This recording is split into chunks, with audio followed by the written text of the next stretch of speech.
O humano além do humano é o tema do professor Miguel Nicoleles, neurocientista, candidato ao Prêmio Nobel com 35 prêmios nas costas, referência mundial na área de neurociência.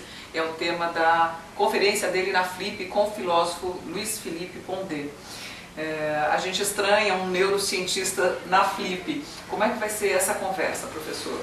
Eu acho que, na realidade, como eu escrevi um livro recentemente, né, que é chamado em português Muito Além do Nosso Eu, a ideia é que a neurociência faz parte do nosso dia a dia. Né? A neurociência está em todo lugar, como a ciência em geral, mas a neurociência em particular, porque todo mundo que a gente vê, todo mundo que a gente habita, interage, ele na realidade é uma criação do nosso cérebro, né? Ele é uma ilusão criada pela nossa mente de primata. Né?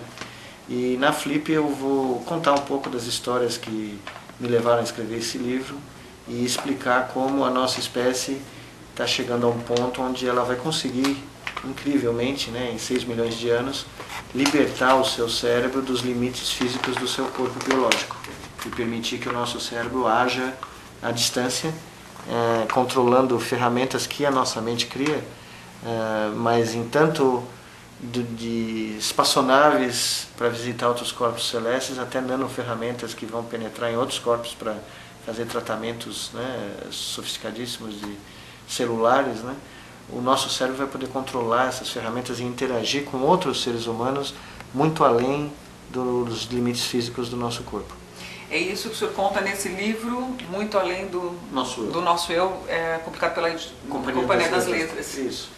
Mas como é possível isso? É quase uma coisa mágica quando a gente ouve falar. É possível? Não. Tanto é que nós já fizemos, né, vários experimentos em primatas, em macacos, onde isso se deu.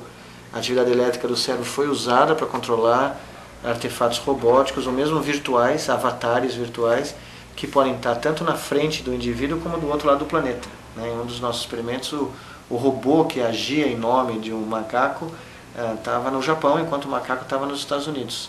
E o macaco controlava os movimentos desse robô à distância, né? Só pensando, só imaginando o que era preciso ser feito. Então, nesse sentido, o cérebro se libertou do corpo, porque ele atuou muito além dos limites biológicos que o nosso corpo permite. Né? E a ideia é que um dia isso vai acontecer também para nós, conosco, com os seres humanos. Né?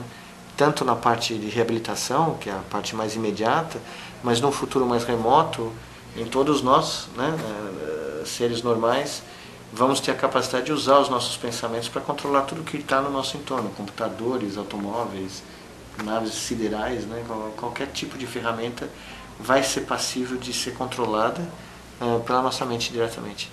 A senhora acredita que essa libertação e esse controle pode ser possível, por exemplo, para você controlar doenças graves como câncer, mexer na alteração das células tumorais?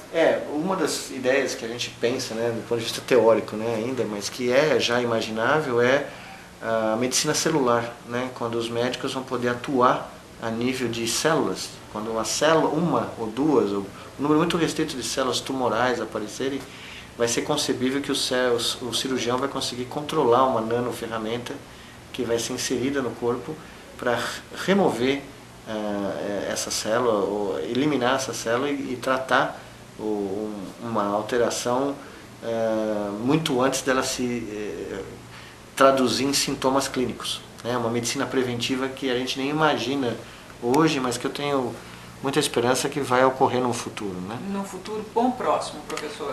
Nós estamos falando aqui agora décadas ou algumas centenas de anos, né? Uhum. Mas na história da nossa espécie isso é um piscar de olhos, né?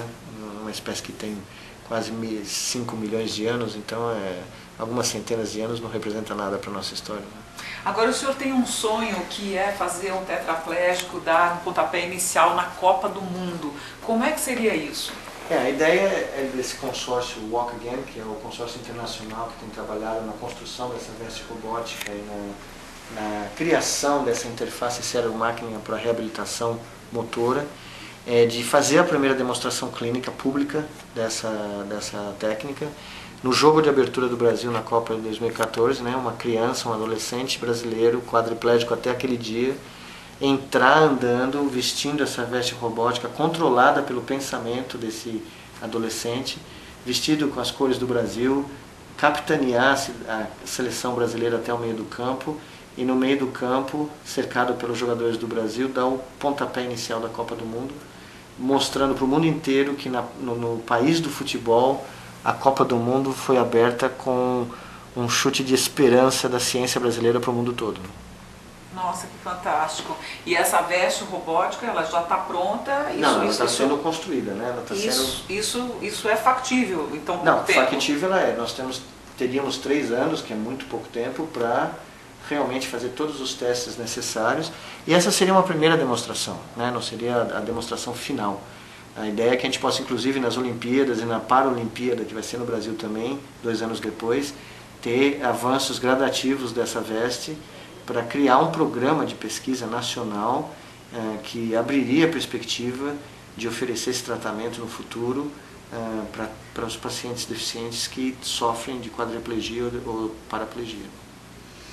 Parabéns pelo seu trabalho, muito obrigado pela entrevista, professor. Muito obrigado pelo convite, foi um prazer.